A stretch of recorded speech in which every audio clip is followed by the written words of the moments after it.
Shrimad Bhagavatam class 60. നമ്മളിന്ന് നോക്കുന്നത് സ്കന്ധം 3 അധ്യായം 31. ഇത് മാതൃഗർഭ പ്രവിഷ്ടനായ ജീവന്റെ ശരീരപ്രാപ്തിയാണ്. ഒരു കൊച്ചു ജനിക്കുന്ന അവസ്ഥയായിട്ട് ബന്ധിപ്പിച്ചുകൊണ്ടുള്ള കാര്യമാണിവിടെ പറയുന്നത്. നമുക്ക് ഒന്നാമത്തേൽ എന്താണ് പറയുന്നത്? ഒന്നിൽ കപിലൻ പറയുകയാണ്, കപില ഭഗവാൻ ദേഹാത്മദർശിയായ ജീവൻ ദേഹവും ആത്മാവുമായി അതിനെപ്പറ്റി അറിയുന്ന ജീവൻ ദേഹം ലഭിക്കാനായി, അപ്പൊ യഥാർത്ഥത്തിൽ ആത്മാവായ ജീവൻ, ആത്മാവ് തന്നെയാണ് ജീവനായിട്ട് പരിവർത്തനം ചെയ്യുന്നത്. നമ്മിലുള്ള ആത്മാവ് ജീവനായിട്ട് നമ്മുടെ ശരീരത്തെ, ദേഹത്തെ ജീവ അവസ്ഥയിലേക്ക് മാറ്റുകയാണ്. അപ്പം ദേഹാത്മദർശിയായ ജീവൻ ദേഹം ലഭിക്കാനായി ഈശ്വരപ്രവർത്തകമായ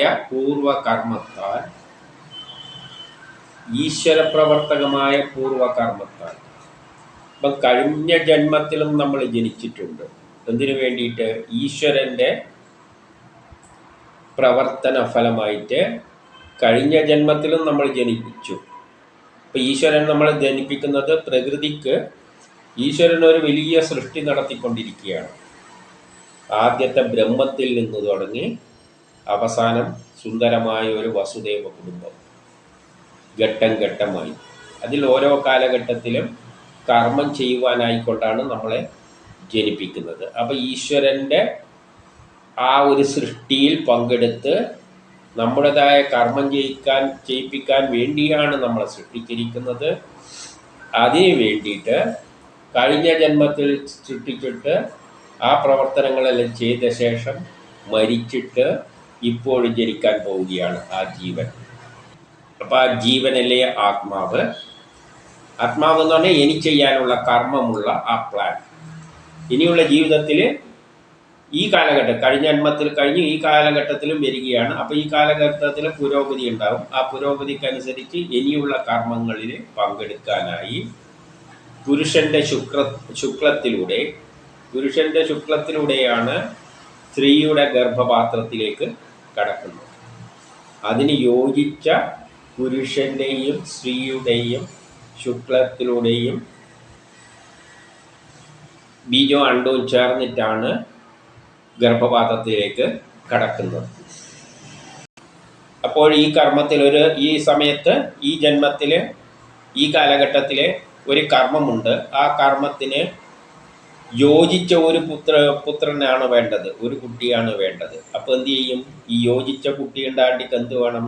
അതിൻ്റെ സ്വഭാവമെല്ലാം പുരുഷൻ്റെയും സ്ത്രീയുടെയും ജനിതക ഘടനയിലാണ് ഉള്ളത്. അപ്പോൾ ഈ കുട്ടിക്ക് എന്ത് യോജിച്ച സ്വഭാവം വേണോ അതിന് യോജിച്ച പുരുഷൻ്റെയും സ്ത്രീയെയും കണ്ടെത്തി അവരെ യോജിപ്പിച്ചിട്ടാണ് കാലം ഈ പുത്രനെ ജനിപ്പിക്കുന്നത്. അപ്പോൾ എന്ത് ചെയ്യുന്നു? അത്തരം പുരുഷൻ്റെ ശുക്ലത്തിലൂടെ സ്ത്രീയുടെ ഗർഭപാത്രത്തിലേക്ക് കടക്കുന്നു.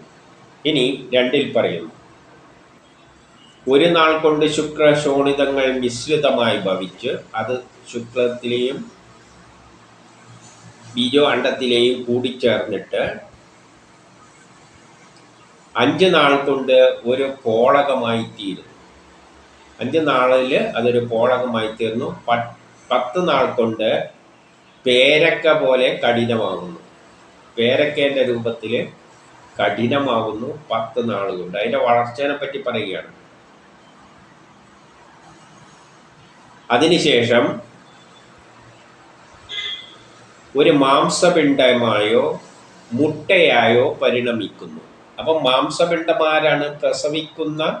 ഇപ്പം മനുഷ്യരെല്ലാം കാര്യത്തിൽ കൊച്ചായിട്ടാണ്, മറ്റേ ചിലതിൽ മുട്ടയായിട്ടാണ്. അപ്പോൾ 1 മാസം കൊണ്ട് മാംസപിണ്ഡമായ മുട്ട 10 നാൾ കൊണ്ട് കഠിനമാകും. എന്നിട്ടത് പിന്നെ ഒരു മാംസപിണ്ഡ രൂപത്തിലാവുകയോ ഇല്ലെങ്കിൽ മുട്ടയുടെ രൂപത്തിലാവുകയോ ചെയ്യുന്നു. എൻ്റെ 3 പറയുന്നു, 1-ാം മാസം തലയും 2-ാം മാസത്തിൽ കൈകാലും 3-ാം മാസത്തിൽ നഖം, രോമം, തൊലി, സ്ത്രീ പുരുഷ ഭേദത്തെ കാണിക്കുന്ന അവയവങ്ങളും 3-ാം മാസത്തിൽ മറ്റും ഇന്ദ്രിയ ദ്വാരങ്ങളും ഉണ്ടാകുന്നു. പഞ്ചേന്ദ്രിയങ്ങളുടെ ഇപ്പം കണ്ണിൻ്റെയും ചെവിൻ്റെ എല്ലാം ദ്വാരങ്ങളും ആ സമയം ഉണ്ടാകുന്നു. എന്നിട്ടോ 4 പറയുന്നു, 4-ാം മാസം സപ്തധാതുക്കൾ ഉണ്ടാകുന്നു. 5-ാം മാസത്തിൽ വിശപ്പും ദാഹവും ഉണ്ടാകുന്നു.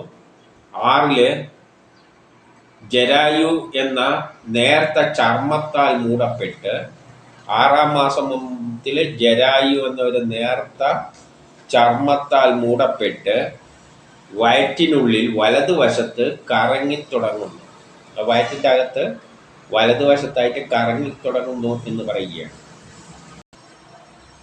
5-ൽ പറയാണ്, ആ ജീവി മാതാവിൽ നിന്നും അന്നപാനാദികളെല്ലാം സ്വീകരിച്ചിട്ട് ധാതുപുഷ്ടി പ്രാപിക്കുമ്പോൾ അത് കൃമിയുടെ ഉൽപ്പത്തി നിലയവും മൂത്രങ്ങളും ആയിട്ട് കൂടി കിടക്കുന്ന പടുകുഴിയിൽ കിടക്കുന്നു. അപ്പോൾ കൃമികൾ പോലെയുള്ള ചെറിയ ബാക്ടീരിയകളെല്ലാം ഈ മലമൂത്രങ്ങളുള്ള ഇതിൽ കിടക്കുന്നു എന്ന് പറയുമ്പോൾ ഇത്തരം ബാക്ടീരിയകൾ, മലം എന്ന് പറയുമ്പോൾ അതേ തരത്തിലൊന്നും എടുക്കേണ്ട ആവശ്യമില്ല. ശരീരത്തിലുള്ള വിസർജ്യ വസ്തുക്കൾ, മോശമായ ശരീരത്തിന് വേണ്ടാതെ കളയുന്ന വസ്തുക്കൾ, അതിനാണ് മലവും മൂത്രം എന്നെല്ലാം പറയുന്നത്. അത്തരം വസ്തുക്കൾ അവിടെ ചുറ്റുവട്ടമുണ്ട്. അതിൽ നിന്നും ബാക്ടീരിയ പോലെയുള്ളതിൻ്റെ, കൃമികൾ എന്ന് പറയുമ്പോൾ നമ്മൾ ബാക്ടീരിയ പോലെയുള്ളതായിട്ട് കാണണം. അതെല്ലാം ആ സമയത്ത് അതിനെ ആക്രമിക്കാനുള്ള സാധ്യതയുണ്ട്. മലമൂത്രം എന്ന് പറയുന്ന ശരീരത്തിന് വേണ്ടാത്ത വസ്തുക്കളെയെല്ലാം ബഹിഷ്കരിക്കുമ്പോൾ അതിൽ നിന്നുള്ള കൃമികൾ, ശരീരത്തിലെ ബാക്ടീരിയകൾ ഈ കുഞ്ഞിനെ ആ അവസ്ഥയിൽ വളരെ ലോലമായതാണ്, അപ്പം ആക്രമിക്കാനുള്ള സാധ്യതയുണ്ട്. എന്നിട്ട് 6 പറയാണ്, അവിടെ കിടക്കുന്ന വിശന്ന പുഴുക്കളാൽ, ഇതെല്ലാം ഇത്രയും പാടുപെട്ടിട്ടാണ് കുട്ടി ജനിക്കുന്നതെന്ന് പറയാൻ വേണ്ടിയിട്ടാണ്. അവിടെ കിടക്കുന്ന വിശന്ന പുഴുക്കൾ എന്ത് ചെയ്യും? അവൻ്റെ ശരീരത്തെ അവിടെ ഇവിടെയും കടിക്കും. അപ്പോൾ ആ കടിയേറ്റിട്ട് അവന് ബോധക്കേടും വരും, എന്തെന്നു ബോധക്ഷയം ഉണ്ടാകുന്നു, പിന്നെ എല്ലാം ഉണ്ടാകുന്നതെന്ന് പറയുകയാണ്. അതായത് ഇത്തരം ആക്രമണങ്ങളെല്ലാം ആ സമയത്ത് ഉണ്ടാകാനുള്ള സാധ്യത ഉണ്ട്. അത്രയും ലോലമായ ചർമ്മത്തിലാണ് പൊതിഞ്ഞു വെച്ചിരിക്കുന്നത്. പിന്നെ 7-8 മാതാവിനാൽ ഭക്ഷിക്കപ്പെട്ട എരിവും ചൂടും ഉപ്പും പുളിയും മറ്റും ചേർന്ന സാധനങ്ങളെ സ്പർശിക്കപ്പെട്ട, അപ്പം മാതാവ് കഴിക്കുന്ന എരിവും പുളിയെല്ലുള്ള വസ്തുക്കൾ, മാതാവിന് നാവിന് നല്ല രസമായിരിക്കും, പക്ഷേ അത്തരം വസ്തുക്കൾ ശരീരത്തിലേക്ക് കടക്കുമ്പോൾ അതെല്ലാം രക്തത്തിലൂടെയാണ് ശരീരത്തിലേക്ക് പോകുന്നത്. അപ്പോൾ മാതാവ് കഴിക്കുന്ന ഭക്ഷണം, എരിവും പുളിയുള്ള ഭക്ഷണം എവിടെയാണ് കടക്കുക? രക്തത്തിലാണ് കടക്കുക. ആ രക്തം തന്നെയാണ് കൊച്ചിലേക്ക് എത്തിച്ചേരുന്നത്. അപ്പോൾ ആ രക്തത്തിലേക്ക് എത്തുമ്പോൾ അതിനെന്ത് ചെയ്യുന്നുണ്ട്? സർവ്വ അവയവങ്ങളിലും വേദന ഉണ്ടാകുന്നുണ്ട്. അപ്പോൾ ഈ കുട്ടിക്ക് പറ്റാത്ത വസ്തുക്കൾ കഴിച്ചാണെങ്കിൽ അത് രക്തത്തിലൂടെ ആ കുട്ടിയുടെ ശരീരത്തിൽ എത്തുന്നുണ്ട്. അത് കുട്ടിയുടെ ശരീരത്തിന് വേദനയിൽ ഉണ്ടാക്കിയെന്ന് വരും. അപ്പോഴത് ജരായുവിനാലും ആന്ത്രമാലകളാലും ആവരണം ചെയ്യപ്പെട്ട് ശിരസിനെ കുക്ഷിയിൽ വെച്ച്, കുട്ടി ഈ ശരീരത്തിന് കഴിക്കുന്ന ഭക്ഷണത്തെയെല്ലാം കുട്ടിയെ എഫക്റ്റ് ചെയ്യുമെന്ന് പറയുകയാണ്. അധികം എരിവും പുളിയുള്ളിയൊന്നും കഴിക്കരുത്. അത് അപ്പോൾ കുട്ടി എന്ത് ചെയ്യും? അതിനെ ഒരു രൂപത്തിൽ വിവരിക്കുകയാണ് ഒരു കവിയുടെ ഭാവനയിൽ. ആ എരിവും പുളിയെല്ലാം ഉണ്ടാകുമ്പോൾ അത് ചുരുങ്ങിക്കൂടി കിടക്കുന്ന മാതിരി ശിരസ് കുക്ഷിയിൽ വെച്ച് പൃഷ്ഠഭാഗവും കഴുത്തും വളച്ചുകൊണ്ട് അതിൽ സ്ഥിതി ചെയ്യുന്നു. ആ അവസ്ഥയിലേക്ക് അത് ചുരുങ്ങി അങ്ങ് കൂടുമെന്ന് പറയുകയാണ്. എന്തിന്? ഈ വേണ്ടാത്ത ഭക്ഷണമെല്ലാം ശരീരത്തിൽ അതിന് അസ്വസ്ഥയായിട്ട് ചുരുങ്ങിക്കിടക്കുമല്ലോ, നമുക്ക് കോടുക എന്നെല്ലാം പറയുന്ന മാതിരിയുള്ള അവസ്ഥയിലേക്ക് അത് വരുന്നു എന്ന് പറയുകയാണ്.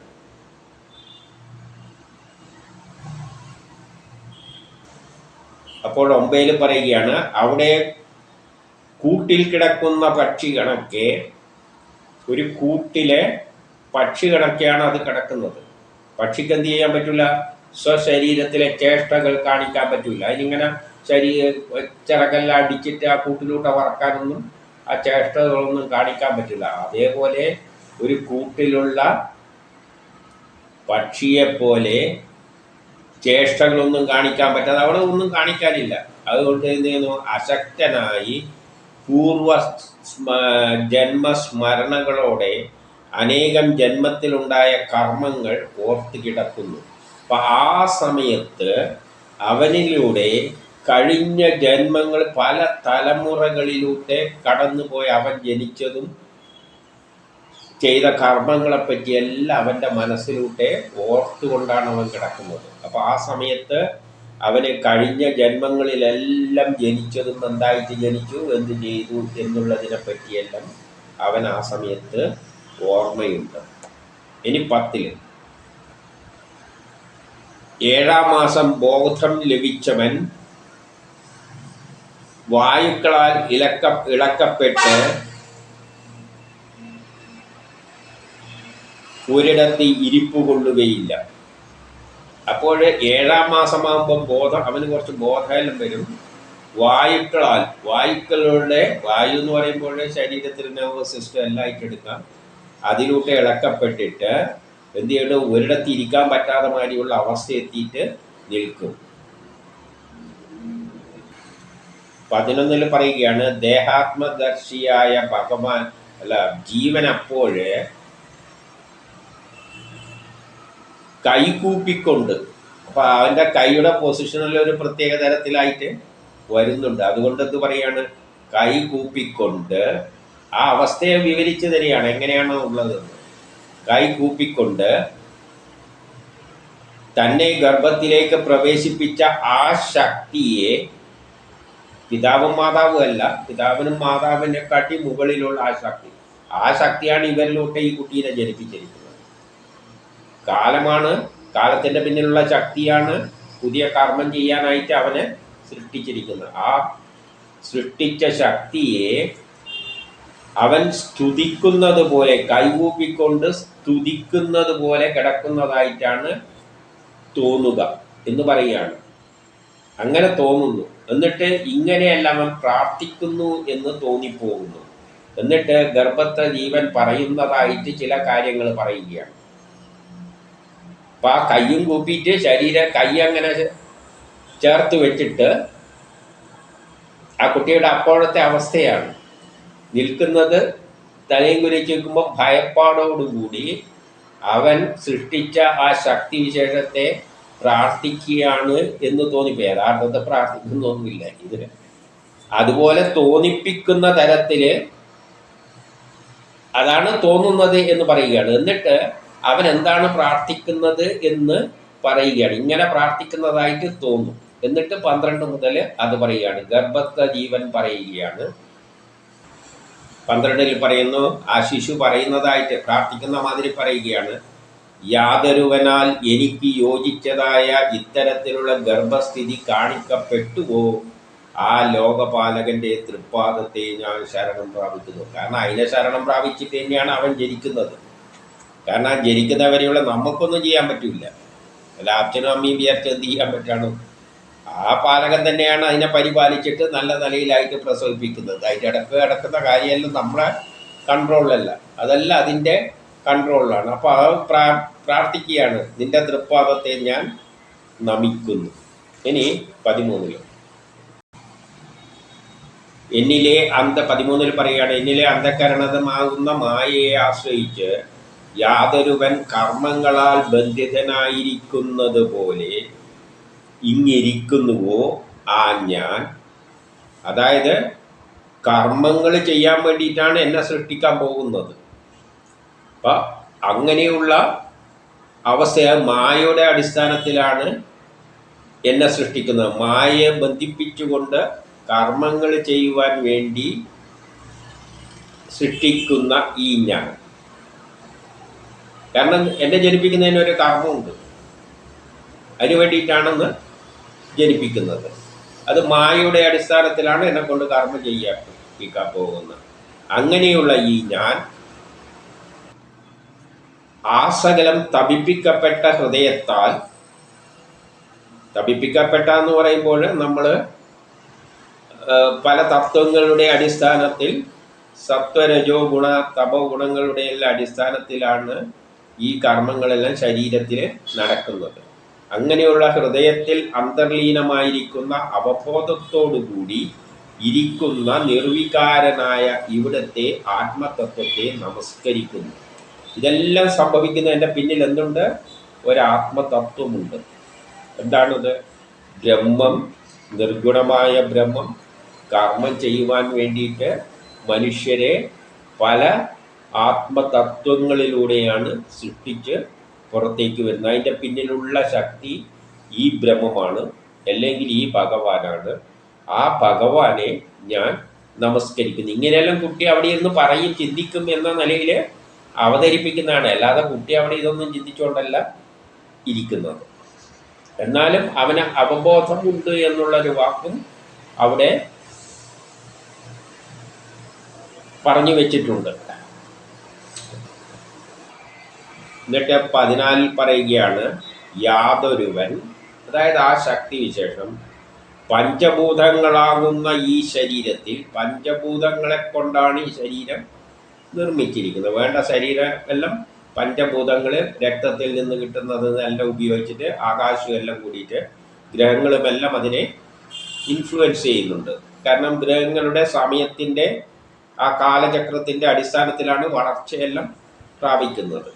അതായത് ഇത്ര മാസം 10-ാം മാസം എന്നെല്ലാം പറയുമ്പോൾ സൂര്യൻ അത്രയും ഡിഗ്രി, ഭൂമി അത്രയും ഡിഗ്രി സൂര്യന് ചുറ്റും കറങ്ങും. അപ്പോൾ ആ കാലത്തിനനുസരിച്ചാണ് വളർച്ച നടക്കുന്നത്.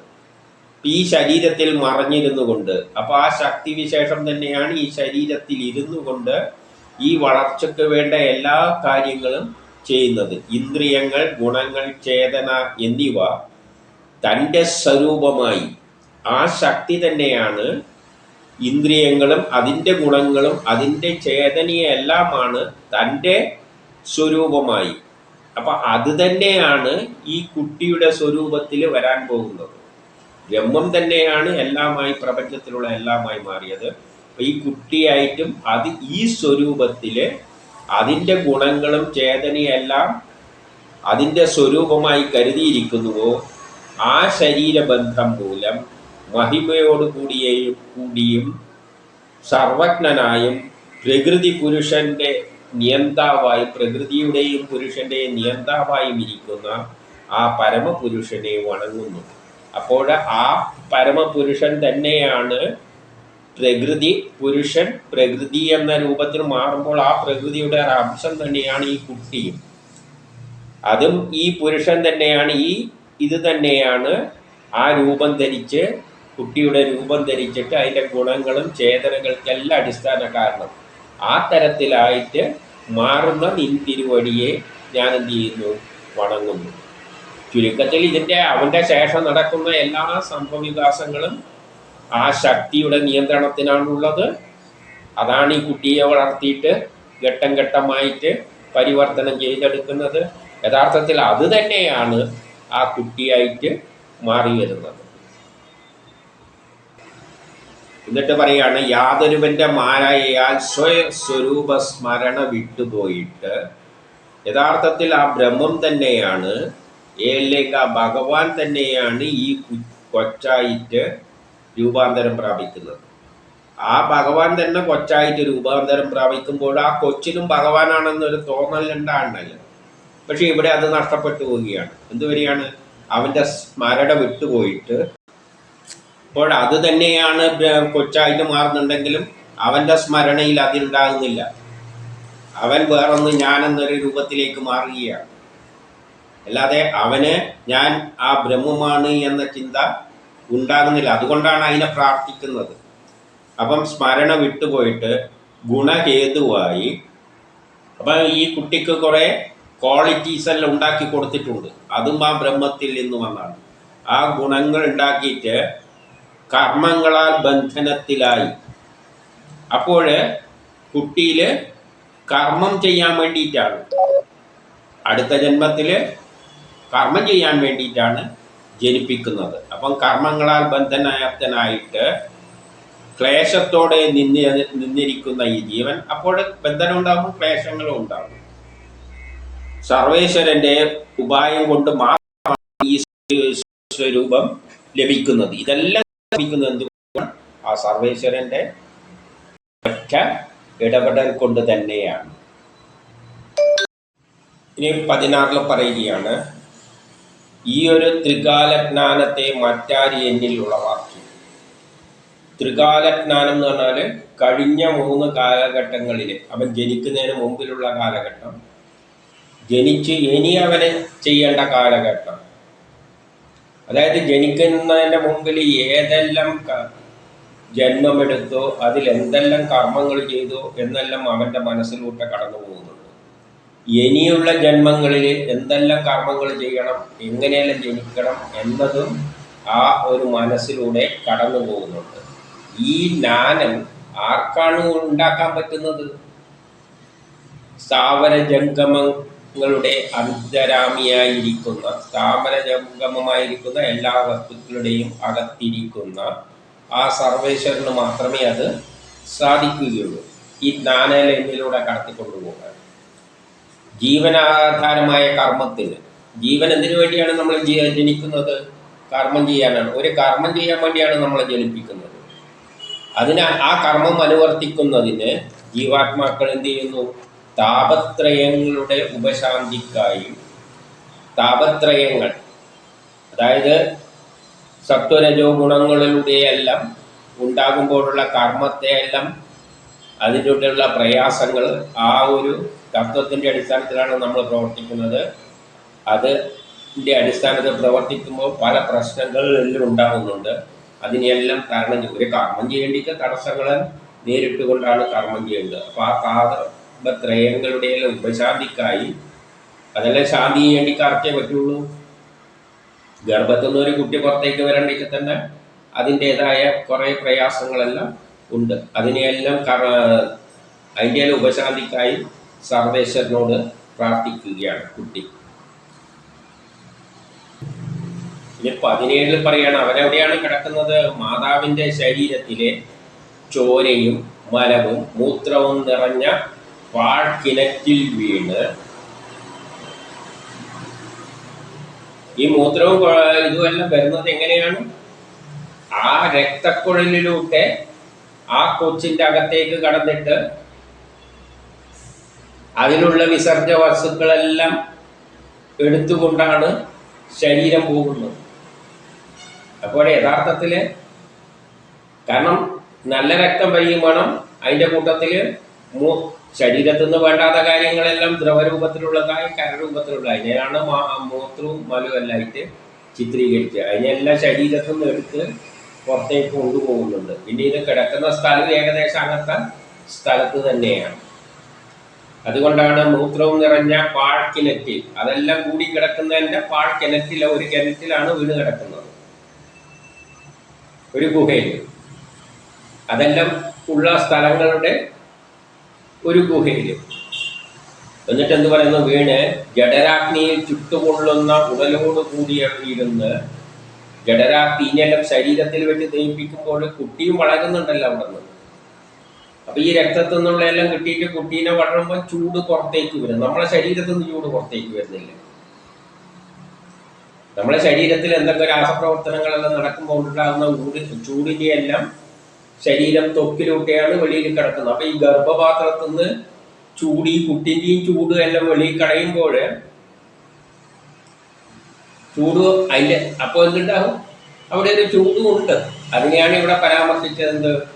ചുട്ടുകൊള്ളുന്ന ഉടലോട് കൂടിയിരിക്കുന്നു കൊണ്ട് പുറത്ത് കടക്കുവാൻ ആവശ്യമുണ്ട്, ആശിച്ചുകൊണ്ട്. അതവിടെ കിടന്നിട്ട് എങ്ങനെയാണെന്ന് പുറത്ത് കടന്നാൽ മതി എന്ന് ആശിച്ചുകൊണ്ട് മാസങ്ങളെ, തൻ്റെതായ മാസങ്ങളെ, ആ സമയത്തുമ്പല്ലേ പുറത്തു വരാൻ പറ്റുള്ളൂ, കണക്കാക്കിക്കൊണ്ട് വാഴുന്നു ഈ ജീവൻ.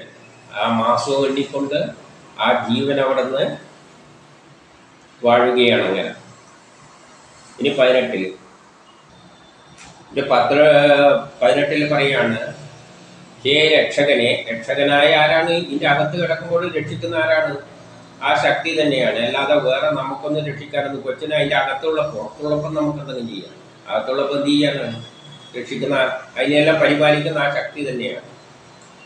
അപ്പം അതിന് തനിക്കു താൻ തന്നെ ത്രാദൃശനായ ആ ശക്തിവിശേഷത്തെ രക്ഷിതാവേ എന്ന് പറയുകയാണ്, രക്ഷിതാവേ എന്ന് വിളിച്ചുകൊണ്ട് പറയുകയാണ്,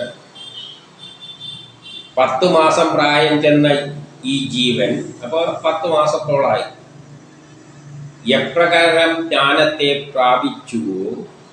എവിടെ നിന്നാണ് ആ ജ്ഞാനം കിട്ടിയത്? ഏത് ജ്ഞാനം? കഴിഞ്ഞ ജന്മത്തിൽ ചെയ്യേണ്ട കാര്യങ്ങളും ചെയ്തതും ഇനിയുള്ള ജന്മങ്ങളിൽ ചെയ്യേണ്ട ജ്ഞാനമെല്ലാം അവരിലൂടെ കടത്തിക്കൊണ്ടു പോകുന്നുണ്ട്. ആ അങ്ങനെയുള്ള ഈ ഞാൻ നിൻ തിരുവടിയുടെ പ്രവൃത്തി കൊണ്ട് മാത്രം സന്തോഷിക്കുന്നു.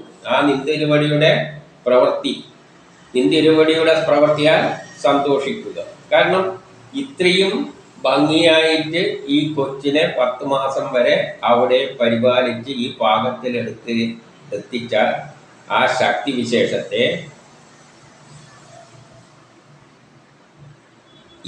എന്നിട്ട് എന്താ പറയുന്നതെന്ന് വെച്ചാൽ, ഇതിന് പ്രത്യുപകാരമായി ഒന്നും തന്നെ ചെയ്യാൻ പറ്റില്ല എന്ന് പറയുകയാണ്. ഇങ്ങനെ ആ ഗർഭപാത്രത്തിൽ വെച്ച് അത്രയും ഒരു നിഗൂഢമായ സ്ഥലത്ത് വെച്ച് പരിപാലിച്ചിട്ട് പുറത്തേക്ക് എത്തുന്ന ഈ അതിനിടക്ക് കഴിഞ്ഞ ജന്മഫലവും ഈ ജന്മം എല്ലാം പറഞ്ഞു തന്നിരിക്കുന്ന ആ ശക്തിവിശേഷത്തിന് പ്രത്യുപകാരം ചെയ്യാൻ എന്താ പറ്റുക? ഈ നമസ്കരിക്കാനേ പറ്റുള്ളൂ, അല്ലാതെ വേറെ ഒന്നും ആ കുട്ടിക്ക് കൊടുക്കാൻ ഇല്ല. എന്നിട്ട് 19 പറയുകയാണ്, ഈ മറ്റുള്ള ശരീരങ്ങൾ എന്ന് പറഞ്ഞാൽ മനുഷ്യരൊഴിച്ച് മറ്റുള്ള ജീവജാലങ്ങളല്ല, പട്ടിയും പൂച്ചയെല്ലാം ആണെങ്കിൽ സ്വശരീരത്തിൽ ശരീരസുഖങ്ങളെ മാത്രമേ അറിയുന്നുള്ളൂ. അവർക്ക് അവരുടെ ശരീരത്തിലുള്ള സുഖം മാത്രമേ അവർക്ക് ലഭിക്കുന്നു. മനുഷ്യൻ അങ്ങനെയല്ല. മനുഷ്യൻ എന്ത് പറയുന്നുണ്ട്? എനിക്കാകട്ടെ, അപ്പോൾ പട്ടിക്കും പൂച്ചക്കും എന്തേ പറ്റുന്നുള്ളൂ? ജനിക്കുന്നു, മരിക്കുന്നു. അപ്പോൾ അതുമായിട്ട് ശരീരത്തിന് കിട്ടുന്ന സുഖദുഃഖങ്ങൾ മാത്രമേ, ആ ജ്ഞാനമേ അതിന് ലഭിക്കുന്നുള്ളൂ. എനിക്ക് അങ്ങനെയല്ല. എനിക്കാകട്ടെ എന്ത് തന്നിട്ടുണ്ട്? വിവേക സാധനത്താൽ അനാദികാലം മുതലുള്ള ജ്ഞാനമെല്ലാം തന്നിട്ടുണ്ട്. എനിക്ക് ജ്ഞാനം കൂടി തന്നിട്ടുണ്ട്. പല കാര്യങ്ങൾ എന്നിലൂടെ മനസ്സിലൂടെ ഓടിക്കൊണ്ടു പോകുന്നുണ്ട്, ജനിക്കുന്നതിനെക്കാട്ടി കൂടുതൽ. അപ്പം അങ്ങനെ പല ജ്ഞാനങ്ങളും എനിക്ക് തന്ന ശക്തിയാണ്. അങ്ങനെയുള്ള ശക്തി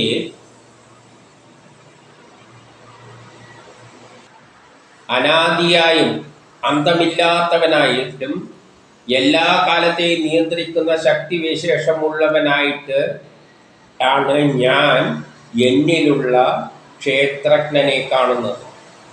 അപ്പം അങ്ങ് പൂർണ്ണനാണ്, എല്ലാം തികഞ്ഞവനാണ്. അങ്ങേക്ക് ഈ ലോകത്തിന് പരിധിയൊന്നുമില്ല, ലോകം മുഴുവൻ വ്യാപിച്ചു കിടക്കുകയാണ്.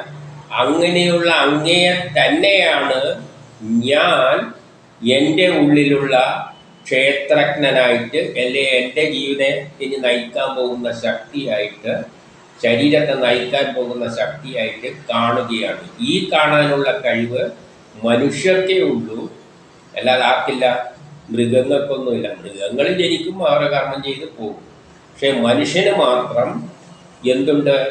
ഈ ഒരു ശക്തിവിശേഷം, പ്രപഞ്ചം മുഴുവൻ നിറഞ്ഞു നിൽക്കുന്ന ശക്തിവിശേഷമാണ് എന്നിലുള്ള ജീവാത്മാവായിട്ട്, അല്ലെങ്കിൽ ക്ഷേത്രജ്ഞനായിട്ട് ഞാൻ കാണുകയാണ്. ആ ശക്തി അത് തന്നെയാണ് ഞാൻ, ആ ബ്രഹ്മം തന്നെയാണ് ഞാനെന്ന് മനസ്സിലാക്കാനുള്ള കഴിവ് ആർക്കേ ഉള്ളൂ? മനുഷ്യർക്ക് മാത്രമേ ഉള്ളൂ. എന്നിട്ട് 20 പറയുകയാണ്, പലവിധ ദുഃഖാനുഭവത്തോടു കൂടിയാണ് ഞാൻ ഇവിടെ ഇരിക്കുന്നുണ്ടെങ്കിലും, ഈ ഗർഭപാത്രത്തിൽ പലവിധ ദുഃഖാനുഭവങ്ങളോടും കൂടിയാണ് ഞാനിവിടെ ഇരിക്കുന്നുണ്ടെങ്കിലും, ഞാൻ ഗർഭത്തിൽ നിന്നും ബാഹ്യലോകത്തേക്ക് ഇറങ്ങുവാൻ ആഗ്രഹിക്കുന്നില്ല. ആ കുട്ടിക്ക് അവിടെ തന്നെ ഇരിക്കുന്നതാണ്. അത് ന്യൂട്ടന്റെ ഫസ്റ്റ് ലോ, ഇതിന് അതേപോലെ ഇരിക്കുന്നതാണ്. അവിടെ സുഖമായിട്ട് കുറേ കഷ്ടപ്പാടെല്ലാം ഉണ്ട്. എന്ത് കഷ്ടപ്പാടുണ്ടായാലും മനുഷ്യന്റെ പ്രത്യേകത എന്താണ്? എന്നാലും ജീവിക്കണം, അങ്ങനെ അങ്ങ് ജീവിച്ചാൽ മതി അവിടെ തന്നെ. അപ്പോൾ എന്ത് കഷ്ടപ്പാടുണ്ടായാലും ഉണർന്ന് പ്രവർത്തിക്കാനുള്ള മടി എല്ലാവർക്കും ഉണ്ട്. നമ്മളിപ്പം ഭയങ്കര ദാരിദ്ര്യം കഷ്ടപ്പാടെന്ന് പറയുമ്പോൾ അതിനെ സഹിച്ചുകൊണ്ട് ഇരിക്കും. എന്നാൽ പിന്നെ അതിന് മറികടക്കാലത്ത് വഴി ആലോചിച്ചിട്ട് മുന്നോട്ടേക്ക് പോകുമെന്ന് പറഞ്ഞാൽ ഒന്നും ചെയ്യില്ല. അതിന് ന്യൂട്ടന്റെ പ്രശ്നമാണ്. എല്ലാവർക്കും അവിടെ തന്നെ ഇരുന്നാലും കഷ്ടമായാലും സുഖമായാലും അങ്ങനെ അങ്ങ് ഇരുന്നാൽ മതി. ഈ കൊച്ചിനും എന്തുണ്ട്, കൊച്ചും പറയാണ് പലവിധ ദുഃഖങ്ങളെ അനുഭവിച്ചുകൊണ്ട് എല്ലാം തന്നെയാണ് ഞാനിവിടെ കിടക്കുന്നത്. ആകെ അടച്ചു കൂട്ടിയ പക്ഷി കൂട്ടിലിട്ട മാതിരി എന്നെല്ലാം പറഞ്ഞല്ലോ. എങ്കിലും ഞാനിവിടെ നിന്ന് ബാഹ്യലോകത്തിലേക്ക് ഇറങ്ങുവാൻ ആഗ്രഹിക്കുന്നില്ല. കാരണം അങ്ങനെ പുറത്തേക്ക് ഇറങ്ങിയാലും മായയിൽ അകപ്പെട്ട് ഞാനെന്ന അഹങ്കാരം ഉണ്ടായിട്ട് സംസാര ഭ്രമണത്തോടൊപ്പം ഞാൻ അങ്ങനെ പിന്തുടരേണ്ടതായിട്ട് വരും. അതായത് പുറത്തേക്ക് ഇറങ്ങിക്കഴിഞ്ഞാൽ ഇതിനെക്കാട്ടിയും പ്രയാസമാണ്. മായയിൽ പെട്ട് പോവുകയാണ്. പിന്നെ മായയിലാണ് ജീവിക്കുന്നത്. ഞാനെന്ന അഹങ്കാരം കൊണ്ട് എല്ലാ പ്രശ്നങ്ങളും ദുഃഖങ്ങളും എല്ലാം കൂടിയിട്ടാണ് ഇനി പുറത്ത് വന്നാലുള്ള അവസ്ഥ. ഇത് എത്രയോ ബെറ്ററാണ് ഇതിനകത്ത് തന്നെ ചുരുങ്ങിക്കൂട്ടി കിടക്കുന്നത്. അതുകൊണ്ട് ഇനിയും പിടിപെടാൻ പോകുന്ന അനേക സംസാര ദുഃഖങ്ങളെ ഒഴിവാക്കുവാൻ വേണ്ടിയിട്ട് ഉള്ളിൽ കുടികൊള്ളുന്ന, നമ്മുടെ എല്ലാം ഉള്ളിൽ കുടികൊള്ളുന്ന വിഷ്ണുപാദത്തെ ശരണം പ്രാപിച്ചുകൊണ്ട് വ്യാകുലതയെല്ലാം ഒഴിവാക്കിക്കൊണ്ട് നേർവഴിക്ക് നടക്കുന്നതിന് അങ്ങ് നൽകുന്ന ബുദ്ധി ഉപയോഗിച്ചിട്ട് ഞാനെന്ത് ചെയ്യാം? സംസാര അന്ധകാരത്തിൽ നിന്ന് ഞാൻ മുക്തനായിക്കൊള്ളാം. അങ്ങനെയും പറഞ്ഞുകൊണ്ടാണ് പുറത്തേക്ക് ഇറങ്ങാൻ പോകുന്നത്. അതായത് സംസാരത്തിലേക്ക് വരുമ്പോൾ കുറേ പ്രതിബന്ധങ്ങൾ, അതിനെല്ലാം മറികടക്കാൻ വേണ്ടിയിട്ട് അങ്ങ് നിർദ്ദേശിച്ച വഴിയിലൂടെ ഞാൻ ഈ സംസാര ദുഃഖത്തെയെല്ലാം മറികടക്കാം എന്നുള്ള ഒരു പ്രസ്താവനയും അവിടെ കൊച്ച് അടിക്കുകയാണ്. ഇങ്ങനെ കുട്ടി അവിടെ വെച്ച് പ്രാർത്ഥിച്ചുകൊണ്ടിരിക്കുമ്പോൾ 22 ശ്രീ കപില ഭഗവാൻ പറയുകയാണ്, ഇപ്രകാരം ഗർഭത്തിൽ വെച്ച് നിശ്ചിത ബുദ്ധിയോടെ, അപ്പം വേണ്ട ബുദ്ധിയെല്ലാം അവിടെ വെച്ച് കൊടുക്കുന്നുണ്ട്.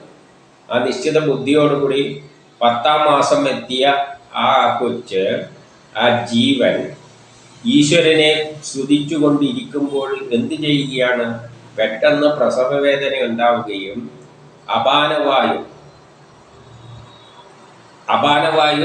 പ്രസവഹേതുവായ അപാനവായു, പ്രസവത്തിന് ആ ഹേതുവായിരിക്കുന്ന അപാനവായു, അതായത് അപാന നാഡികളിലൂടെയാണ് ഇതിനെ തള്ളി പുറത്തേക്ക് വിടുന്നത്. പ്രസവത്തിന് കുട്ടി എന്ത് ചെയ്യുന്നു? തലകീഴായിട്ട് പ്രസവത്തിലൂടെ പുറത്തേക്ക് തള്ളി വിടുന്നു. 23 പറയുകയാണ്, അങ്ങനെ കീഴ്പോട്ട് തലകീഴായിട്ട് തള്ളിവിട്ടല്ലോ. തലകീഴായിട്ട് തള്ളിവിടുമ്പോൾ പരവശനായിരുന്നു അവൻ. പരവശനുമാണ്.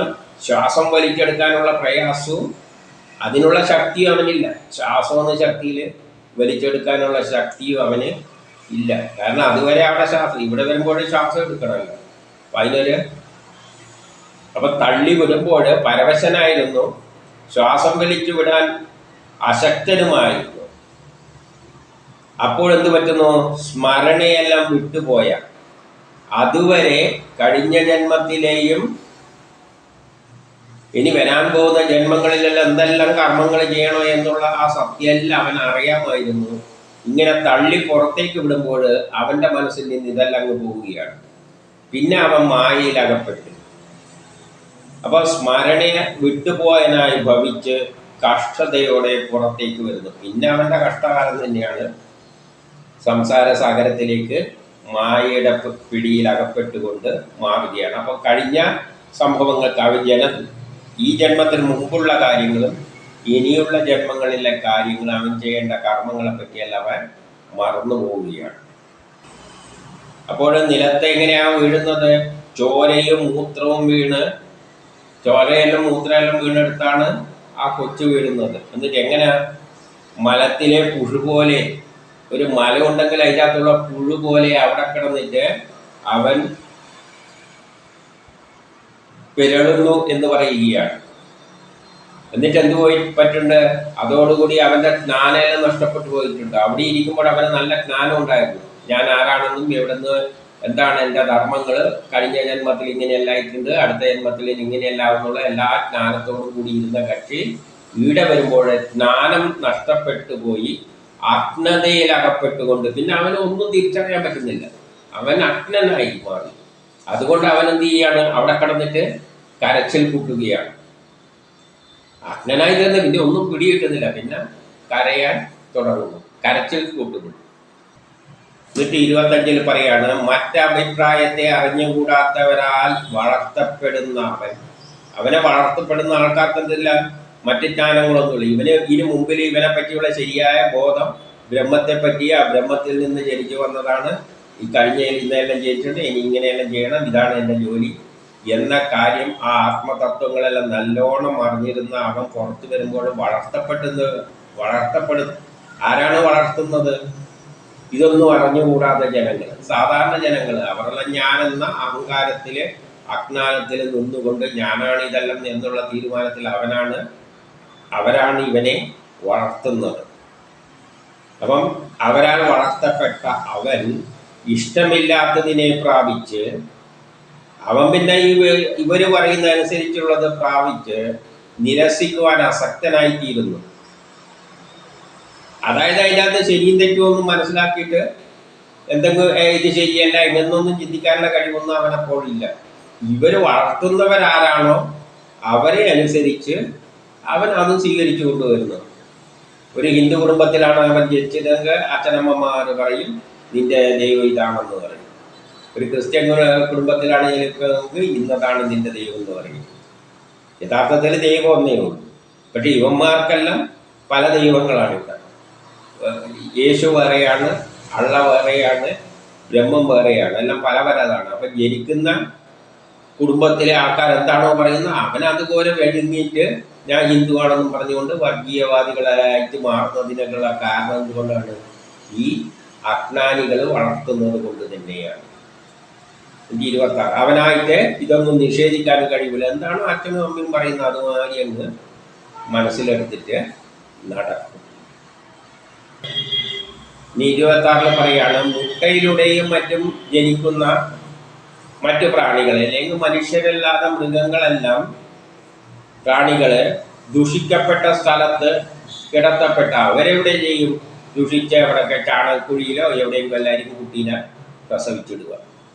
പശുക്കളെല്ലാം ചാണകമെല്ലാം ഉണ്ട്, അവിടെയായിരിക്കും പരിച്ചിട്ടുക. അവിടെ ആ ജന്തു ശരീരം അവയവങ്ങളിലെ ചൊറിച്ചിലും മറ്റും തീർക്കുവാൻ പറ്റാതെ അവിടെ വീണ് കിടക്കുമ്പോഴെല്ലാം കടിക്കുമല്ലോ.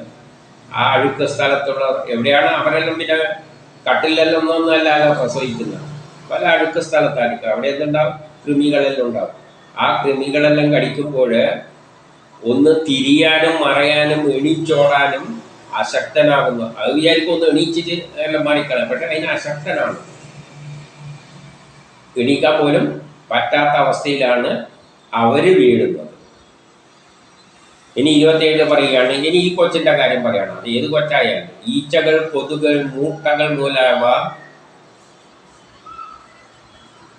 അറിവില്ലാത്തവനായി കരഞ്ഞുകൊണ്ടിരിക്കുന്ന ഈ ഇളം തൊലിയുള്ള ശിശുവിനെ കടിച്ചു നോവിക്കുന്നു. ഇപ്പം കട്ടിലെല്ലാം കടത്തിയിട്ടുണ്ടാകും, കൊതുക് വന്ന് കടിക്കും, മൂട്ട വന്ന് ചിലപ്പോൾ മൂട്ട അടിയെന്ന് കടിക്കും, ഈച്ചകൾ വന്നിട്ട് ഉപദ്രവിക്കും. അവനൊന്നും ചെയ്യാൻ പറ്റില്ല. അവൻ അജ്ഞാനിയാണ്, അവന് വിവരവും ഇല്ല. കരഞ്ഞുകൊണ്ടിരിക്കുക, അവിടെ കിടന്നിട്ട് കരഞ്ഞുകൊണ്ടിരിക്കാനേ പറ്റുള്ളൂ. എന്തോ കടിക്കുമ്പോൾ ഇവരെ ഒന്നും തന്നെ ചെയ്യാൻ പറ്റില്ല. കുട്ടികൾക്ക് ആ സമയത്ത് എന്താ ചെയ്യാൻ പറ്റുക? എന്നെ മൂട്ട അടിക്കുന്നുണ്ടെന്ന് പറയാൻ പറ്റുക. കാര്യമ്പോൾ നമ്മൾ വിചാരിക്കും പാലിന് വേണ്ടിയിട്ടാണ്. കടിച്ചു നോവിക്കുന്നു.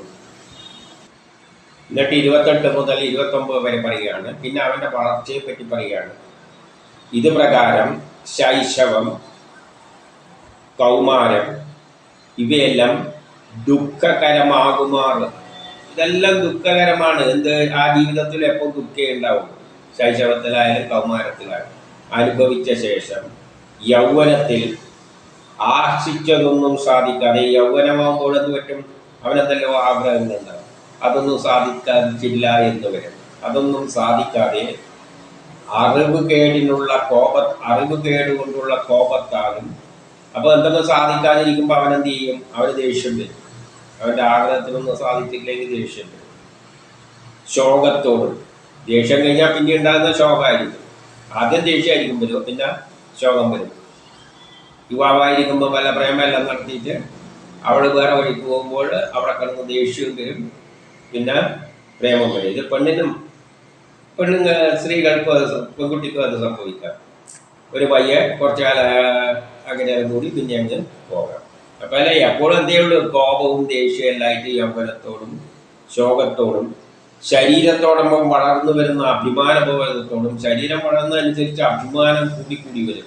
ഞാൻ എന്ന ചിന്ത, ഞാൻ അഭിമാനത്തിന് ഒരു കുറവും ഉണ്ടാകില്ല. അതോടുകൂടി എന്ത് വരുമ്പോൾ ക്രോധവും വരും. അഭിമാനവും കൂടും, അതിനോടത്തോടുകൂടി ക്രോധവും കൂടി വിഷയാലംബടനായി പിന്നെ വിഷയങ്ങൾക്കെല്ലാം ഓരോ വിഷയവും പിടിച്ചുകൊണ്ട് അതിനടിമയായിക്കൊണ്ട് അവൻ എന്ത് ചെയ്യുന്നു? മറ്റ് വിഷയാലംബടരുടെ ഇതേപോലെയുള്ള മറ്റുള്ളവരുടെ നേരെ സ്പർദ്ധയെ ചെയ്യുന്നു. അപ്പം മറ്റുള്ളവരെ കാണുമ്പോൾ അവന് ദേഷ്യവും കോപവും എല്ലാം തന്നെയായിരിക്കും. അങ്ങനെ സമൂഹത്തിൽ ഒരുമാതിരി ഏറ്റുമുട്ടലിലൂടെയാണ് അവൻ പിന്നെ വിഷയത്തിന് അടിമപ്പെട്ടുകൊണ്ട് ജീവിക്കുന്നത്. പിന്നെ 30 പറയാണ് അജ്ഞാനിയായ അവൻ. അജ്ഞാനി എന്ന് പറയുന്നത് കൊണ്ട് ഇവിടെ ഉദ്ദേശിക്കുന്നത് വിദ്യ നേടുന്നതല്ല, അത് അവിദ്യയാണ്. യഥാർത്ഥ ജ്ഞാനം എന്താണ്? നമ്മളെ സൃഷ്ടിച്ചത് ആ ശക്തിയാണ്, ആ ശക്തി തന്നെയാണ് ഞാൻ, ആ ശക്തിയാണ് എന്നെ കൊണ്ട് ചെയ്യിപ്പിക്കുന്നത് എന്ന ബോധമില്ലായ്മ. എല്ലാ മനുഷ്യരും അജ്ഞാനികളാണ്. അതിൽ നിന്ന് ഈ ഒരു ബോധമുള്ളത് എത്ര പേർക്കുണ്ടാവും? എല്ലാം അതാണ് എന്നെ കൊണ്ട് ചെയ്യിപ്പിക്കുന്നത്, എനിക്കില്ലാത്ത കാര്യമായ റോളൊന്നും ഇല്ലാന്ന് വെച്ചാൽ എത്ര പേര് ജീവിക്കുന്നുണ്ട്? ആരും ഉണ്ടാവില്ല. അപ്പോൾ അജ്ഞാനിയായ അവൻ അജ്ഞാനി. അങ്ങനെ ജനിക്കുന്നവരെല്ലാം അജ്ഞാനി തന്നെയായിരിക്കും. അവൻ പഞ്ചഭൂതങ്ങളാൽ തീർത്ത ഈ ശരീരത്തിൽ തെറ്റായ ബോധത്തോടുകൂടി, തെറ്റായ ബോധം എന്ന് പറഞ്ഞാൽ എല്ലാം ഞാനാണ് ചെയ്യുന്നത് എന്നുള്ള ഒരു ചിന്തയോടുകൂടി കുൽസിതമായ ചിത്തം കുൽസിതമായിരിക്കും. ഞാനെന്നും എൻ്റേതെന്നുമുള്ള ഭാവനയെ എല്ലാ നേരവും വെച്ചുകൊണ്ടിരിക്കുന്നു. ഇതെല്ലാം ഞാനാണ്, എൻ്റേതാണ് എന്നൊരു ചിന്തയും വെച്ചുകൊണ്ടാണ് അവൻ നടക്കുന്നത്. ഇനി 31 പറയുകയാണ് അവിദ്യ, കർമ്മം എന്നിവയിലുള്ള ബന്ധത്തോടെ. അവിദ്യയാണ് നമ്മൾ പഠിക്കുന്ന മോഡേൺ സയൻസ്, ഈ പ്രപഞ്ചവുമായിട്ട് ബന്ധപ്പെട്ട കർമ്മങ്ങൾ.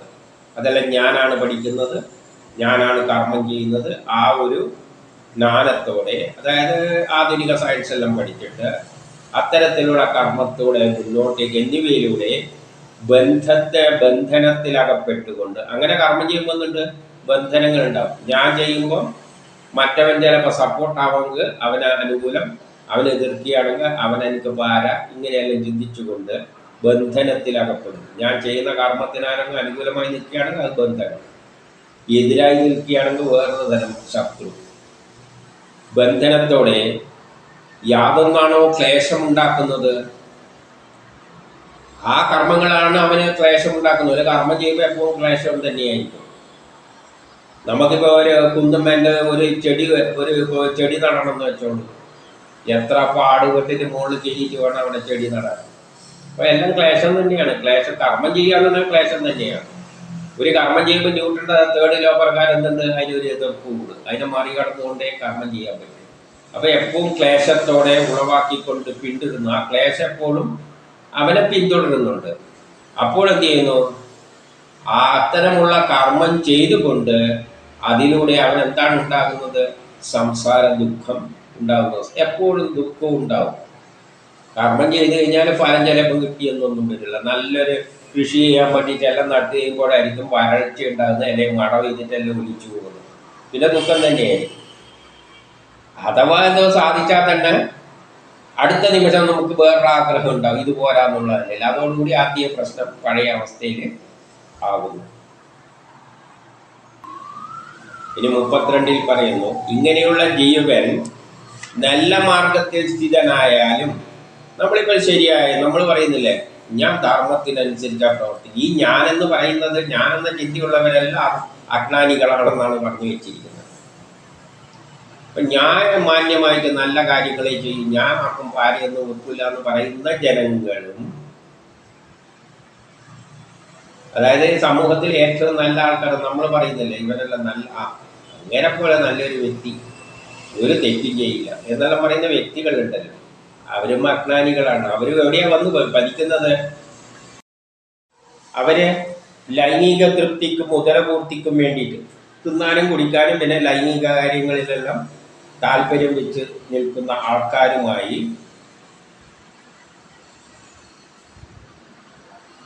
അത്തരം അസജ്ജനങ്ങളോട്, അത് അവരെല്ലാം അസജ്ജനങ്ങളായിട്ടാണ് കണ്ടിരിക്കുന്നത്. ഈ ലൈംഗിക പൂർത്തിക്ക് വേണ്ടിയിട്ടും എല്ലാവരും ഉദരപൂരണത്തിന് വേണ്ടിയിട്ടും വയറ്റിൻ്റെ പ്രശ്നത്തിൻ്റെ പേരിൽ നടക്കുക എന്തിനല്ലോ ഓടിയ ആൾക്കാരുണ്ടല്ലോ, അവരെല്ലാം അസജ്ജനങ്ങളായിട്ടാണ് കരുതുന്നത്. അവരോടൊപ്പം രമിക്കുന്ന പക്ഷം, അവരോടൊപ്പം രമിക്കുക അല്ലെങ്കിൽ കൂട്ടുചേരുക, അത്തരം ആളുകളായിട്ട് കൂട്ടുചേരുന്ന പക്ഷം മുൻപ് പറഞ്ഞ എല്ലാ തരത്തിലുള്ള അന്ധകാരത്തിൽ പതിക്കും. നേരത്തെ പറഞ്ഞ അന്ധകാരത്തിലായിരിക്കും അവൻ പതിക്കുക.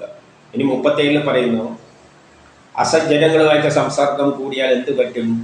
പരിശുദ്ധി, ജീവകാരുണ്യം, വാക് സംയമനം, ആത്മബോധം, സമ്പത്ത്, ലജ്ജ, കീർത്തി, സഹിഷ്ണുത, ബാഹ്യേന്ദ്രിയ നിഗ്രഹം, മനോനിഗ്രഹം ഇവയെല്ലാം നഷ്ടപ്പെട്ടു പോകും. അപ്പം എത്ര നല്ല ആൾക്കാരായാലും ഇത്തരം ജനങ്ങളോട് കൂടിയാൽ അവൻ്റെ എല്ലാ ഗുണവും പോകും.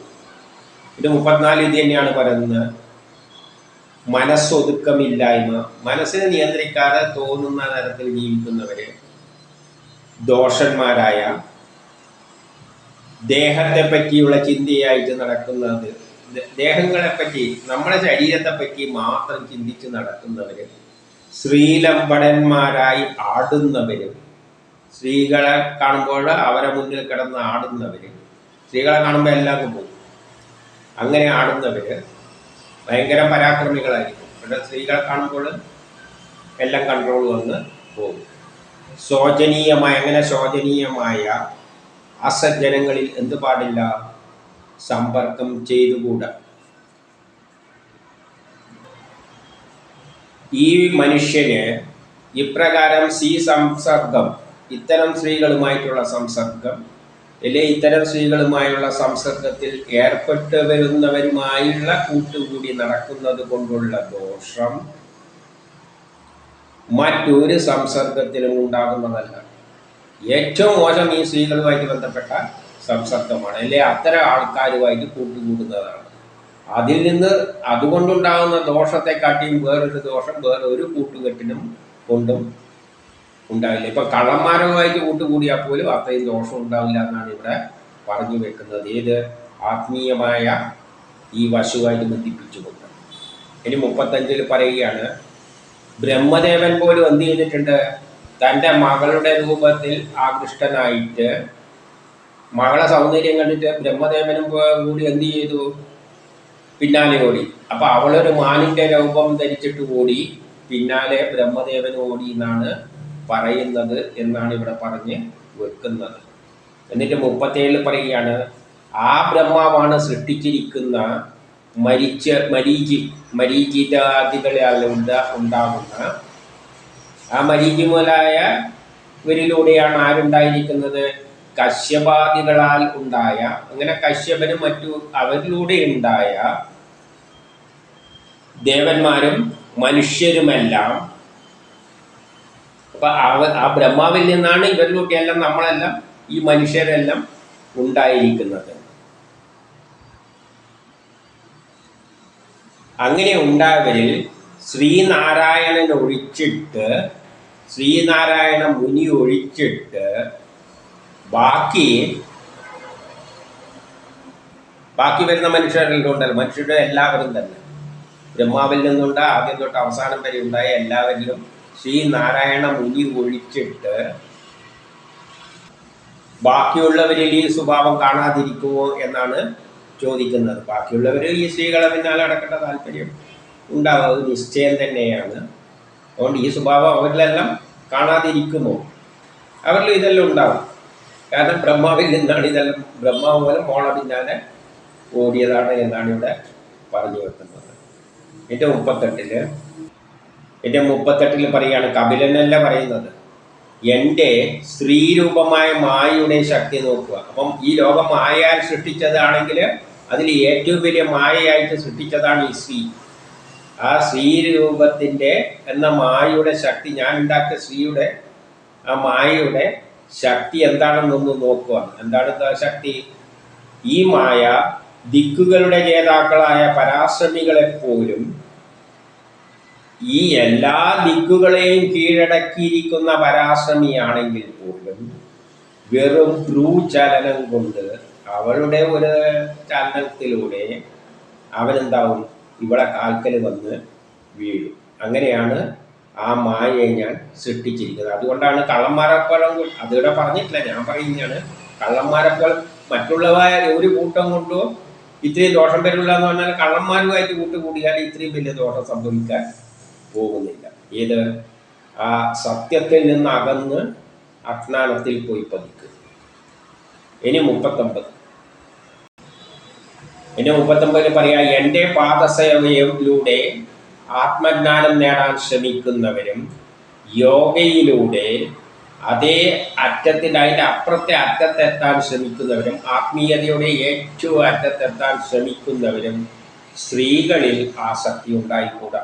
സ്ത്രീകളിൽ ആസക്തി ഉണ്ടായാൽ ആത്മീയ പരിപാടിയൊന്നും നടക്കില്ല. സ്ത്രീ നരകത്തിലേക്കുള്ള കവാടമാണെന്ന് അറിവുള്ളവർ പറയുന്നു. സ്ത്രീ നരകത്തിലേക്ക് കയറാനുള്ള കവാടമായിട്ടാണ്, വാതിലായിട്ടാണ് അറിവുള്ളവർ പറയുന്നത്. എന്നിട്ട് 40 പറയാണ്, ഈശ്വര സൃഷ്ടിയായ സ്ത്രീ എന്ന മായ, ഈശ്വരന്റെ സൃഷ്ടി തന്നെയാണ് സ്ത്രീ, അത് മായയുടെ ഏറ്റവും മൂർത്തി രൂപമായിട്ടാണ് സൃഷ്ടിച്ചിരിക്കുന്നത്. ആ ഈശ്വര സൃഷ്ടിയായ സ്ത്രീ എന്ന മായ മന്ദം മന്ദം അടുത്ത് വരുമ്പോൾ, അവൾ മെല്ലെ മെല്ലനെ അടുത്ത് വരുമ്പോൾ പുല്ലുകൊണ്ട് മറക്കപ്പെട്ട കിണർ പോലെ, ഒരു കിണർ പുല്ലുകൊണ്ട് ഇങ്ങനെ മൂറിക്കിടക്കുന്നുണ്ടെന്ന് വെച്ചാൽ ആ പുല്ലിൻ്റെ അടുത്തേക്ക് പോയാൽ നേരെ കിണറ്റിലങ്ങ് വീഴും. പുല്ലുകൊണ്ട് മറക്കപ്പെട്ട കിണർ കണക്കെ തൻ്റെ നാശഹേതുവായി കണ്ടുകൊള്ളണം. അങ്ങനെ ഒരു സ്ത്രീ ഇങ്ങനെ നടന്ന് നമ്മുടെ അടുത്തേക്ക് വരുമ്പോൾ അത് നാശഹേതുവായിട്ട് കണ്ടുകൊള്ളണം. ഏതിലേക്ക് പോകുന്നവർക്ക്? ബ്രഹ്മ സാക്ഷാത്കാരത്തിന്. പിന്നെ 41, 42 സ്ത്രീകളെ മാത്രം ഇങ്ങനെ പറയുന്നും വേണ്ട, പുരുഷന്മാരെയും പറയുകയാണ്. എന്തെന്ന്? സ്ത്രീകൾ, ഇത് പുരുഷന്മാർക്കുള്ള ഉപദേശമാണ്. 41, 42 സ്ത്രീകൾക്കുള്ള ഉപദേശവും പറയുകയാണ്. സ്ത്രീയുടെ ആസക്തി നിമിഷം സ്ത്രീഭാവത്തെ പ്രാപിച്ച ജീവൻ സ്ത്രീയായിട്ട് ജനിക്കണമെന്ന് ആഗ്രഹിച്ചുകൊണ്ടാണ് അവൾ സ്ത്രീയായിട്ട് ജനിക്കുന്നത്. പുരുഷരൂപത്തെ പ്രാപിച്ച ആ മായ, അപ്പം പുരുഷനായി ഉണ്ടാകുന്നതും ആ മായയിലൂടെ തന്നെയാണ് പുരുഷനെയും സൃഷ്ടിച്ചിരിക്കുന്നത്. സ്ത്രീയെ മാത്രമല്ല, പുരുഷനെയും മായയിലൂടെയാണ് സൃഷ്ടിച്ചിരിക്കുന്നത്. എൻ്റെ മായയെ അജ്ഞാനം മൂലം, അപ്പം നമ്മൾ അറിവില്ലായ്മ സ്ത്രീകളാണെങ്കിൽ, ഇത് കപില അമ്മയോടാണല്ലോ പറയുന്നത്. അപ്പോൾ അജ്ഞാനം മൂലം ഈ പുരുഷൻ സമ്പത്ത് സന്താനം എല്ലാം നേടിത്തരുന്ന ഭർത്താവായിട്ട് കണ്ടുകൊണ്ട് കാണുന്നുവോ, എനിക്ക് സമ്പത്തെല്ലാം മാറ്റിത്തരും, എല്ലാം നേടുന്ന ഭർത്താവായിട്ട് കാണുകയാണെങ്കിൽ ആ മായയെ, അതും മായ തന്നെയാണ്.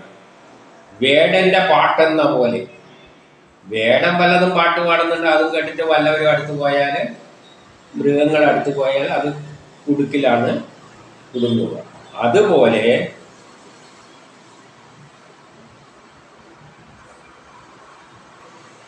അതുപോലെ എന്തുപോലെ കാണണം? ദൈവം അയച്ച മായയാണ് ഈ പുരുഷനെന്നും സമ്പത്തും ഗ്രഹവും പുത്രനും എല്ലാം അതേ മായയുടെ ഭാഗമാണെന്നും അതെല്ലാം നാശഹേതുവാണെന്നും അറിഞ്ഞുകൊള്ളണം. അപ്പോൾ സ്ത്രീകളാണ് ബ്രഹ്മസാക്ഷാത്കാരത്തിന് പോകുന്നുണ്ടെങ്കിൽ പുരുഷന്മാരെയും അതും മായയായിട്ട് തന്നെ കാണണം. അവനിലൂടെ എന്തെങ്കിലും സമ്പത്തെല്ലാം നേടിത്തരാൻ, ധനമെല്ലാം കിട്ടുന്നതെല്ലാം മോഹിക്കുന്നുണ്ടെങ്കിലും അതും നാശഹേതുവായിട്ട് കണ്ടുകൊള്ളണം.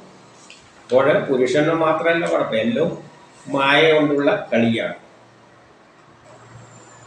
ജീവനോപാധിയായ ലിംഗദേഹത്തോടുകൂടി, അതായത് ലിംഗദേഹത്തോടുകൂടി ഈ ശരീരം ഈ ലോകത്തിൽ നിന്നും മറ്റൊരു ലോകത്തിലേക്ക് പോകുമ്പോൾ മരിച്ചു കഴിഞ്ഞാൽ, നമ്മളിപ്പം ഭൂമിയിൽ ഇവിടെ ജനിച്ചു, കർമ്മങ്ങളെല്ലാം ചെയ്ത് തീർത്തു, ഇനി മരിച്ചു കഴിഞ്ഞാൽ എണി ജനിക്കുന്നത് ഈ ഭൂമിയിൽ തന്നെ വേണമെന്നില്ല.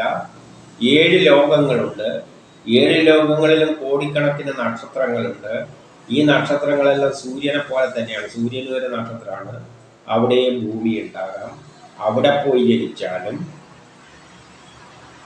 മറ്റൊരു ലോകത്ത് പോയി ജനിക്കുന്ന ജീവാത്മാവ് കർമ്മങ്ങൾ അനുഭവിച്ചുകൊണ്ട് തന്നെ അവിടെയും പോയി കർമ്മങ്ങൾ അനുഭവിക്കാൻ തന്നെയാണ് പോകുന്നത്. അവിടെ റോഡ് വെട്ടാനെല്ലാം തന്നെയാണ് പോകുന്നത്. അവിടെയും റോഡെല്ലാം കാണില്ല. നമ്മൾ ഇവിടെ നിന്ന് റോഡ് വെട്ടിക്കഴിയുമ്പോൾ ചിലപ്പം അടുത്ത ജന്മത്തിൽ അവിടെ കൊണ്ടായിട്ടായിരിക്കും റോഡ് വെട്ടിക്കുന്നത്. അങ്ങനെ നിരന്തരം കർമ്മങ്ങൾ ചെയ്യുന്നു. അങ്ങനെ ജനിച്ച് മരിച്ച് കർമ്മങ്ങൾ ചെയ്തുകൊണ്ടേ നടക്കും. അപ്പോഴെന്താണ് ജനനം മരണം എന്ന് പറയുകയാണ്. ഈ സ്ഥൂല ശരീരവും സൂക്ഷ്മ 44 ഈ സ്ഥൂല ശരീരവും സൂക്ഷ്മ ശരീരവും ആത്മാവിൻ്റെ അനുവർത്തിയാവുന്നു.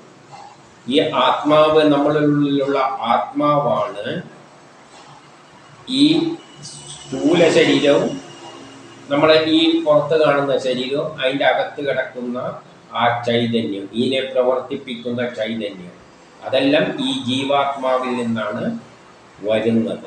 എന്നിട്ട് അവയുടെ കാര്യശേഷി നശിക്കുമ്പോഴാണ്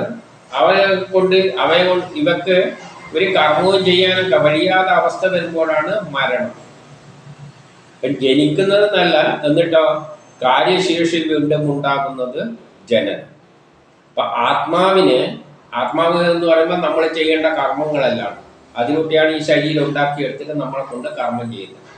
ആ കർമ്മം തീരുമ്പോൾ പിന്നെ ആത്മാവിന് ശക്തിയില്ല. കർമ്മമെല്ലാം ചെയ്തു കഴിഞ്ഞാൽ പിന്നെ ഒരു കാസറ്റ് എടുത്തിട്ട് പാടാൻ വേണ്ടിയിട്ട് സിനിമ ഇട്ട് കഴിഞ്ഞാൽ കാസറ്റ് ഓടിക്കൊണ്ടിരിക്കുമ്പോൾ സിനിമ കണ്ടുകൊണ്ടിരിക്കും. അങ്ങ് അവസാനം എത്തിക്കഴിഞ്ഞാൽ പിന്നെ കാസറ്റ് അവിടെ നിൽക്കും. പിന്നെ അതിനെ പ്രവർത്തിക്കാൻ കഴിയില്ല, സിനിമയും നിൽക്കും. അതുപോലെ ഈ ആത്മാവിന് ജനിക്കുമ്പോൾ ഒരു ആത്മാവുണ്ട്, ഒരു പ്ലാനുണ്ട്. ആ പ്ലാൻ അനുസരിച്ചിട്ടുള്ള കർമ്മം ചെയ്യാനാണ് ജനിക്കുന്നത്. അത് ആക്റ്റീവ് ആയിരിക്കുന്നിടത്തോളം നമ്മൾ ജനിച്ചിട്ടാണുള്ളത്. അത് കർമ്മം ചെയ്ത് തീരുമ്പോൾ നമ്മളെ കർമ്മം കഴിഞ്ഞാൽ അപ്പം നമ്മൾ മരിക്കും.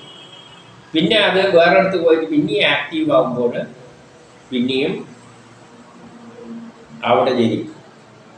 ഇതാണ് ജനനവും മരണവും.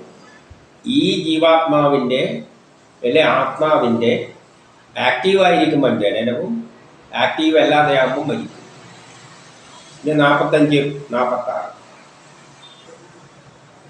ഇതിൽ പറയുന്നത് പദാർത്ഥങ്ങളുടെ അനുഭൂതിക്ക് കാരണമായ സ്ഥൂലദേഹ പദാർത്ഥങ്ങളെ ദർശിക്കുവാനുള്ള കഴിവില്ലാതാകുന്നത് മരണമാണ്. ഇപ്പം നമ്മൾ ഈ ശരീരത്തെ കാണാനും കേൾക്കാനും ഉള്ള കഴിവ് നഷ്ടപ്പെടുക, അതായത് കണ്ണിൻ്റെ പ്രവർത്തനം നശിക്കുക. കാണാനുള്ള കഴിവ്, കാണാനും കേൾക്കാനുമുള്ള കാണൽ മാത്രമല്ല മറ്റുള്ള അവയവങ്ങൾ, അതായത് പഞ്ചേന്ദ്രിയങ്ങളെ കൊണ്ടാണ് നമ്മൾ കാണുന്നത്, കേൾക്കുന്നത്, രുചിക്കുന്നത്. ഇവക്ക് അതിനുള്ള കഴിവ് നശിച്ചു പോകുന്നതിനാണ് മരണം എന്ന് പറയുന്നത്. അപ്പം മരണസമയത്ത് ഈ പഞ്ചേന്ദ്രിയങ്ങളെല്ലാം എന്തായി വർക്ക് ചെയ്യാതെയായി. പഞ്ചേന്ദ്രിയങ്ങൾ വർക്ക് ചെയ്യാതെ അവസ്ഥ വരുന്നതിനാണ് മരണം എന്ന് പറയുന്നത്.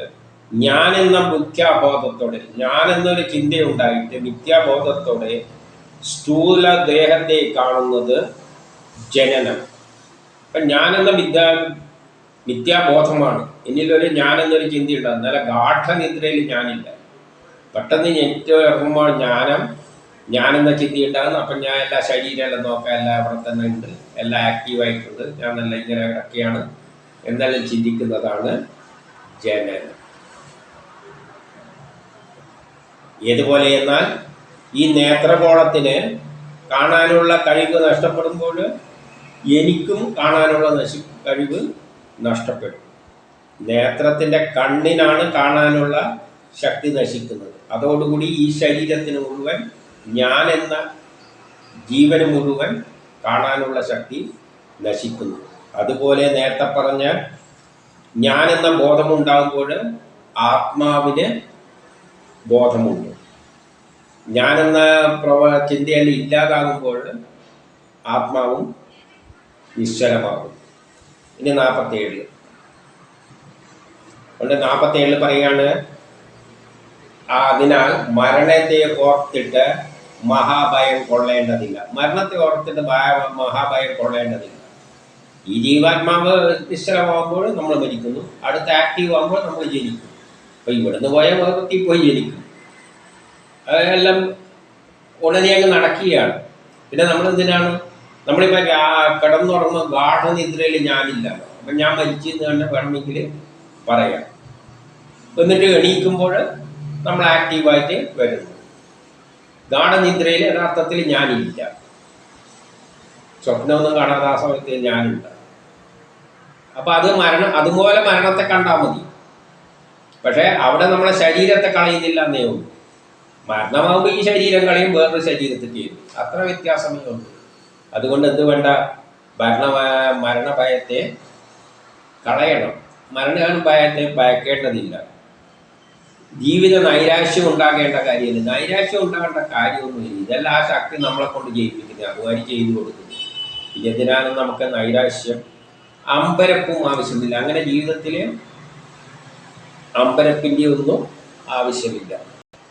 അതുകൊണ്ട് എന്ത് വേണം, സ്ഥിരപ്രജ്ഞനായി, അനാസക്തനായി, സ്ഥിരപ്രജ്ഞൻ, ഉറച്ച ഒരു നല്ല വീക്ഷണകോണിൽ കൂടി അനാസക്തനായി, ഒന്നിലും നമ്മൾ ആഗ്രഹങ്ങൾ വെറുതെ വെച്ച് പിടിപ്പിക്കാതെ ജീവിതത്തിൻ്റെ വാസ്തവിക തത്വം അറിഞ്ഞ് ജീവിതത്തിൻ്റെ യഥാർത്ഥ തത്വം ഇതാണെന്ന് മനസ്സിലാക്കി ജീവിതയാത്ര തുടരുക. അങ്ങനെ ജീവിച്ചു പോവുക. 46 പറയുകയാണ്, യോഗം വൈരാഗ്യം എന്നിവയോടെ യോഗം എന്ന് പറഞ്ഞാൽ യോഗാഭ്യാസങ്ങളിലൂടെയെല്ലാം ആ ബ്രഹ്മജ്ഞാനത്തിലേക്ക് അടിക്കുവാനുള്ള വഴി നോക്കുക. വൈരാഗ്യം വരണം. ഈ വസ്തുക്കളോടൊന്നും വൈരാഗ്യം വരിക. ഈ പ്രപഞ്ചത്തിലുള്ള ഭൗതിക സുഖങ്ങളോടെല്ലാം വൈരാഗ്യം വന്നിട്ട് ആത്മതത്വത്താൽ ആത്മതത്വം മനസ്സിലാക്കിയിട്ട്, ഈ പ്രപഞ്ച രഹസ്യമെല്ലാം മനസ്സിലാക്കിയിട്ട്, ബുദ്ധി കൊണ്ട് മായാകൽപിതമായ ലോകത്തിൽ ശരീരത്തെ സമർപ്പിച്ച് ബുദ്ധി കൊണ്ട് ചിന്തിച്ചിട്ട് ഈ മായാകൽപിതമായ ലോകത്തിൽ ഈ ശരീരത്തെ അങ്ങ് സമർപ്പിക്കണം.